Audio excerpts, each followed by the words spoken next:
রুদ্রবাড়ি নামক ভারতবর্ষের একটি গ্রাম। সেই গ্রামে রাঘব নামের এক ব্যক্তি থাকত। রাঘব প্রতি রাতের মতো আজও একটা মৃত শিশুকে তার সামনে রেখে কিছু তন্ত্রমন্ত্র পড়ছিল। তার ঠিক উল্টো দিকে বসেছিল তার স্ত্রী শ্যামলী। শ্যামলী ভয়ে ছটফট করছিল। শ্যামলীকে দেখে মনে হচ্ছিল তার শরীরে কোনো এক অশুভ শক্তি প্রবেশ করেছে। এমন সময় গ্রামের সকল মানুষদের রাতের অন্ধকারে মশাল হাতে রাঘবের বাড়ির দিকে দৌড়ে আসতে দেখা যায়। কারণ কিছুদিন ধরে গ্রামে একের পর এক শিশু মারা যাচ্ছিল, আর এই শিশুগুলোর মৃত্যুর কারণ হিসেবে গ্রামবাসীরা রাঘবের কালো জাদুকে সন্দেহ করেছিল। তাদের মতে তার এই কালো জাদুর কারণেই গ্রামের শিশুদের অকালে মৃত্যু হচ্ছে। দেখতে দেখতে গ্রামবাসীরা রাঘবের বাড়ির ভিতরে ঢুকে পড়ে এবং কিছু বলার সুযোগ না দিয়েই রাঘব ও তার স্ত্রীকে টেনে হিঁচড়ে ঘর থেকে বাইরে বের করে আনে এবং সেই সাথে তাদের দুজনকে সেখানে থাকা বড় একটা গাছের সাথে বেঁধে দেয়। গ্রামবাসীরা জীবন্ত অবস্থায় গাছসহ রাঘব ও তার স্ত্রী শ্যামলীর গায়ে আগুন লাগিয়ে দেয়। আগুনে পুড়তে থাকে দুটি জীবন্ত দেহ।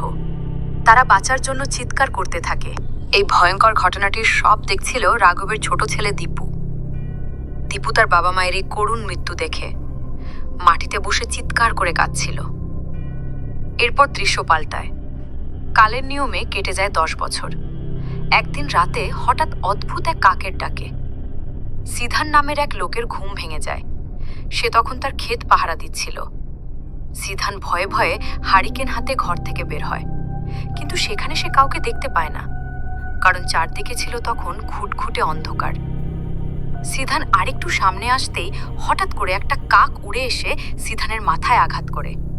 মুহূর্তের মধ্যে তার মাথা থেকে রক্ত পড়তে শুরু করে এবং তার মধ্যে এক ভয়ঙ্কর পরিবর্তন দেখা যায়।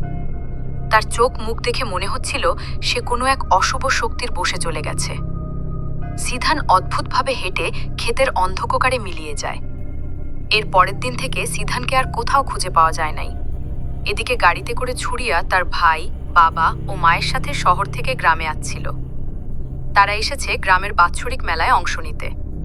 তারা প্রথমে যায় ছুরিয়ার মায়ের আত্মীয় পার্বতীর বাড়িতে। পার্বতী থাকতো ছোট্ট একটা গ্রামে। পার্বতী এক কানে কম শুনত এবং মাঝে মাঝে ব্যথা অনুভব করত। যাই হোক, পরের দিন তারা যায় গ্রামের প্রধান হরিশচন্দ্রের বাড়িতে। অনেকদিন পর দেখা হওয়ায় তারা সবাই বেশ খুশি ছিল। সেখানে তাদের সাথে দেখা হয় হরিশচন্দ্রের মেয়ে নন্দিনীর সাথে। মেয়েটি দেখতে বেশ সুন্দরী, তবে মাঝে মাঝে সে মির্গি রোগে আক্রান্ত হয় এবং অদ্ভুতভাবে মাটিতে গড়াগড়ি করে। ধীরে ধীরে গ্রামে মেলা ও পুজোর প্রস্তুতি শুরু হয়। সেই পুজোর প্রস্তুতির মধ্যে হঠাৎ কয়েকদিন আগে নিখোঁজ হওয়া সিদ্ধার্থকে হঠাৎ একদিন গ্রামে দেখা যায়। হারিয়ে যাওয়া সিধানকে এতদিন পর দেখে গ্রামের মানুষগুলো অবাক হয়ে তার দিকে চেয়ে থাকে। তবে সিদ্ধার্থ তাদের দিকে পাত্তা না দিয়ে সোজা চলে যায় দেবীর মন্দিরে। মন্দিরে গিয়ে সিধান আস্তে করে দেবীর পায়ের নিচে শুয়ে পড়ে এবং সেখানেই শেষ নিঃশ্বাস ত্যাগ করেন। এই ঘটনা দেখে পুরো গ্রাম সহ এই মন্দিরের পণ্ডিত সবাই প্রচণ্ড ভয় পেয়ে যায়, কারণ দেবীর পায়ের নিচে মৃত্যুকে অশুভ বলে ধরা হয়। তাদের মতে এই ধরনের মৃত্যু হলে বুঝতে হবে এই গ্রামে ভয়ানক কোনো বিপদ আসতে চলেছে। সিধানের এমন মৃত্যুর পর পুজো বন্ধ ঘোষণা করা হয়। সেই সাথে মন্দিরের পণ্ডিতও একটি প্রাচীন বই খোলে। এই বইটিতে লেখা ছিল বিভিন্ন বিপদের সংকেত। পণ্ডিত বইটা দেখে বলে যে আমাদের গ্রামে বড় একটা বিপদ আসতে চলেছে। এই বিপদ থেকে বাঁচতে হলে আমাদের এই গ্রামটি 8 দিনের জন্য চারদিকে থেকে মন্ত্র পড়ে বন্ধ করে দিতে হবে। সেই সাথে এই 8 দিন কেউ এই গ্রাম থেকে বাইরে বের হতে বা ঢুকতে পারবে না। মানুষজন দুশ্চিন্তায় পড়ে যায়, কি করবে কিছু বুঝতে পারে না। এদিকে নন্দিনী মির্গি রোগে আক্রান্ত হয়ে মাটিতে পড়ে যায় এবং ভয়ানকভাবে গড়াগড়ি এবং চিৎকার করতে থাকে। ডাক্তার জানায় দ্রুত শহর থেকে ওষুধ না আনালে তাকে বাঁচানো যাবে না। যেহেতু এখনো গ্রামটা বন্ধ করা হয় নাই, সেহেতু ছুরিয়া দ্রুত শহর থেকে ওষুধ এনে তাকে বাঁচায়। ছুরিয়া ফিরে আসার পর বিভিন্ন মন্ত্র পড়ার মাধ্যমে অবশেষে গ্রামটা 8 দিনের জন্য চারদিক থেকে বন্ধ করে দেওয়া হয়। কিন্তু সেই রাতেই ঘটে যায় এক ভয়ঙ্কর ঘটনা। পণ্ডিতের বারণ করা সত্ত্বেও সুধা গোপনে গ্রাম ছেড়ে তার প্রেমিকার সাথে দেখা করতে রেল স্টেশনে যায়। তার প্রেমিকা তাকে কিছু একটা বোঝাচ্ছিল, এমন সময় হঠাৎ একটা চলন্ত ট্রেন এসে তাকে পিষে দেয়। ছিন্ন ভিন্ন হয়ে যায় তার দেহ। এই দৃশ্য দেখে সুধা প্রচণ্ড ভয় পেয়ে যায় এবং গ্রামে ফিরে আসে।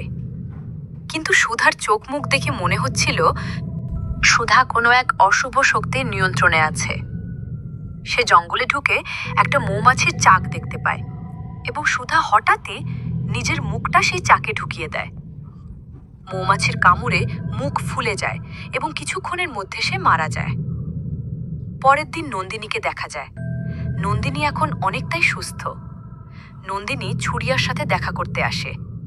সেই সাথে নন্দিনী ছুরিয়াকে তার মায়ের শেষ স্মৃতি তার লকেটটি ছুরিয়ার গলায় পরিয়ে দেয় আর জানায় এই লকেটটা গলায় থাকলে কোনো বিপদই তোমার কাছে আসতে পারবে না।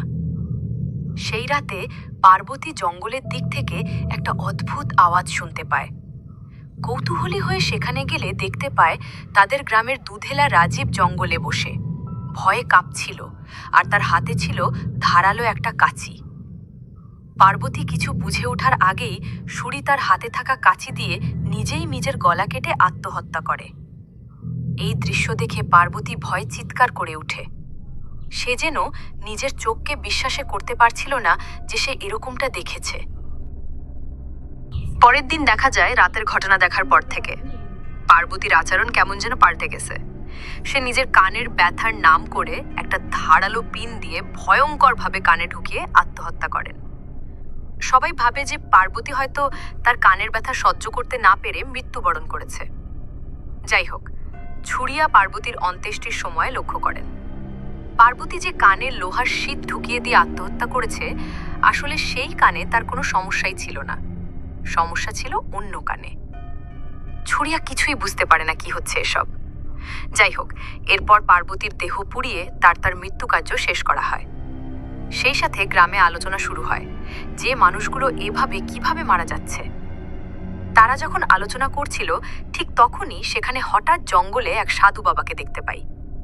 সে জঙ্গলে একটা মৃত কাক দেখতে পায় এবং এই অদ্ভুত দৃশ্য দেখে সেই সাধু বাবা রুদ্রবাড়ি গ্রামে মাটি ছুঁয়ে দেখতে পায় এই গ্রামের মানুষগুলো কিভাবে মারা গিয়েছিল। সাধু বাবা এসব দেখে ভয় পেয়ে যায়। সেই সাথে গ্রামবাসীদের জানায় এখানে শুধু একজন নয়, 4 জন মারা গেছে। সাধু বাবা আরও বলেন, এই গ্রামটা চারদিক থেকে বন করাটা ভুল সিদ্ধান্ত, কারণ তোমাদের গ্রামের মধ্যেই কেউ একজন কালো জাদু করছে। এখনো সময় আছে, আমাকে এই গ্রামের ভিতরে ঢুকতে দাও, আমি তোমাদের সাহায্য করতে পারবো। কিন্তু গ্রামবাসীও তাকে বিশ্বাস করে না এবং তারা বলে দেয় আমাদের গ্রামের নিয়ম আছে, বাইরে থেকে কোনো মানুষ এখন এই গ্রামে ঢুকতে পারবে না। তো আর কি করার, উপায় না পেয়ে গ্রামের মঙ্গল কামনা করে সাধু বাবা সেখান থেকে চলে যায়। ছুরিয়া বুঝতে পারে যে গ্রামে কিছু তো একটা হতে চলেছে। সে মৃত্যুর কারণগুলো খুঁজতে থাকে, কিন্তু এখানেই তার চমকে ওঠার শেষ ছিল না। ছুরিয়া জঙ্গলের পাশেই মৌমাছির কামড়ে মারা যাওয়া সুধাকে দেখে চমকে ওঠে। মৌমাছি তার মুখটা নষ্ট করে দিয়েছে। সুধুদার মা বাবা মেয়ের এই করুণ মৃত্যু দেখে কান্নায় ভেঙে পড়ে। ছুরিয়া মেয়েটার ব্যাগ থেকে 2টা ট্রেনের টিকিট খুঁজে পায়।